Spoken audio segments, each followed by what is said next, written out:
Hello everyone. Today we are going to start a new chapter, photochemistry. In this lecture, first I am going to give a brief introduction about photochemical reactions and then discuss about the difference between photochemical and thermal reactions, followed by some basic theories of photochemical reactions. Then we will understand what is singlet state and triplet state, what is allowed transition and forbidden transition according to the selection rule. The following topics, quantum yield, photosensitizer, Jablonski diagram and mechanism of some important photochemical reactions will be discussed in the next lecture series. So let's start with two questions. What is photochemistry and what are photochemical reactions? Photochemistry is a branch of chemistry which deals with chemical effect of light. Any chemical reaction brought about by absorption of light of suitable wavelength is called photochemical reactions. Therefore, you can understand that in photochemical reaction, light plays an important role. Now, which type of light or radiation does a molecule absorb? A molecule can absorb radiation in UV region, that is 200 to 400 nanometer, and it can absorb light in the visible region also, that is 400 to 750 nanometer, or radiation in IR region, that is 750 to 2500 nanometer. Now the next question is, does all photochemical reaction require same wavelength of light? The answer is no. The light absorbed and the efficiency of the light absorbed depends on the electronic structure of the substance. Secondly, only that light is absorbed whose energy is equal to the bond or band energy. You will understand these things better as we go deeper into this chapter. Some day-to-day common examples of photochemical reactions are photosynthesis, vision mechanism, formation of vitamin D from sunlight, fading of cotton fabric by sunlight, etc. As you know that there are very few reactions which occur at room temperature.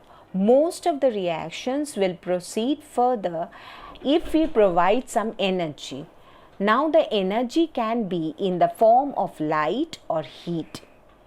If heat, then that reaction is called thermal reaction, and if light, then that reaction is called photochemical reaction. Photochemical reactions are different from thermal driven reaction. Let's see the differences. Photochemical reaction takes place in the presence of light, whereas thermal reaction takes place in the presence of heat. Reactant molecules should have a group. In photochemical reaction, the reactant molecule should have a group called chromophore, whereas in thermal reaction, the presence of chromophore is not required. The rate of photochemical reaction is dependent on the intensity of the light absorbed and independent of the temperature used, whereas in thermal reaction, the rate of the reaction is dependent on temperature.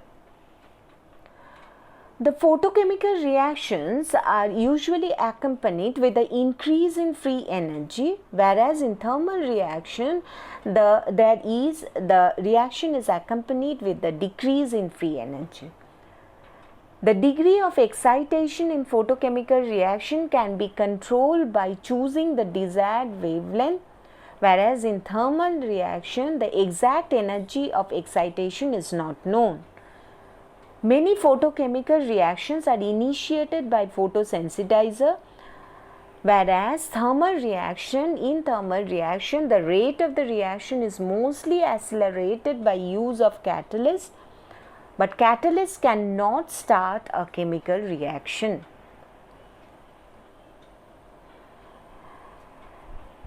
Here in this lecture, we are going to focus on photochemical reactions only.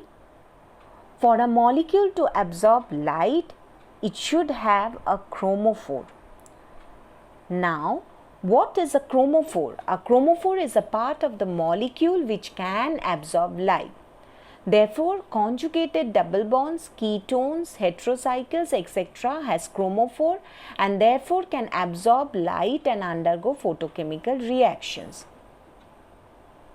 Now, let us see what happens when the molecule absorbs light.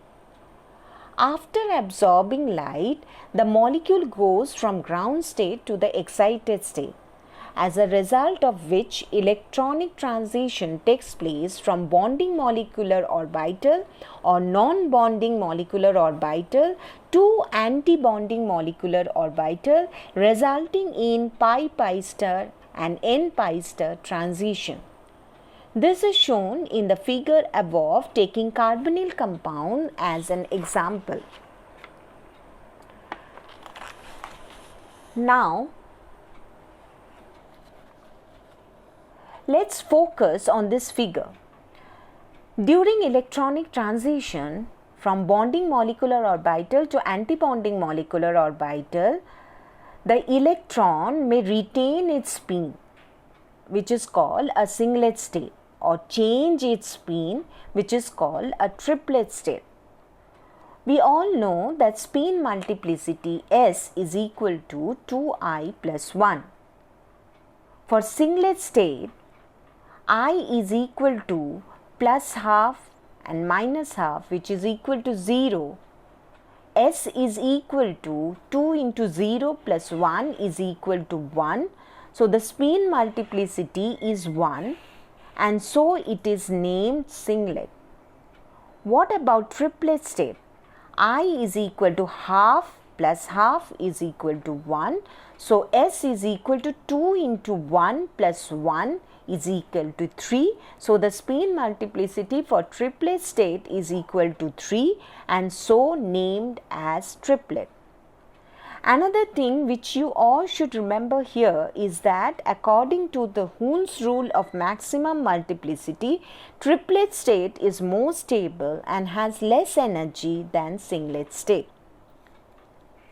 In today's lecture, I am putting forward some concepts, some small concepts and some basic theories of photochemistry which will be required to understand further topics like Jablonski diagram and mechanism of some photochemical reactions. Similarly, another important concept is selection rule, allowed and forbidden transition. According to the electronic selection rule, electronic transition can take place only when the spin does not change, that is S equal to 0. Therefore, in photochemical reactions, the allowed transitions are ground singlet state to excited singlet state, whereas singlet to triplet transitions are forbidden transition. Why? Because the spin changes. So, delta S is not equal to 0. So, is it that singlet to triplet transition does not occur at all? No. Forbidden transition does not mean that they are impossible. Under special condition, this transition can take place. Selection rule is based on the assumption that the geometry of the molecule remains unchanged during electronic excitation. However, some bending vibration may change the shape of the molecule and forbidden transition can take place. Further, if the energy required is satisfied, then also forbidden transition can take place. You will see this in Jablonski diagram during intersystem crossing. With this, we come to the end of lecture 1. Let's summarize. Photochemical reactions are reactions which takes place in the presence of the light by absorption of light of suitable wavelength. We came to know about photochemical reaction and how is it different from thermal reactions. We came to know also that a molecule to absorb light, the molecule should have a chromophore. When a molecule absorbs light, the electronic transition takes place from bonding molecular orbital to antibonding molecular orbital. Due to the electronic transition, there can be two spin state, one is singlet and triplet state. We have also learned about the selection rule and seen how far it is applicable for photochemical reaction. That's all for today's lecture. Myself, Dr. Kakali Lahiri, signing off, and will be soon with the next lecture series. If you like my lecture, please subscribe it. Thank you and bye-bye.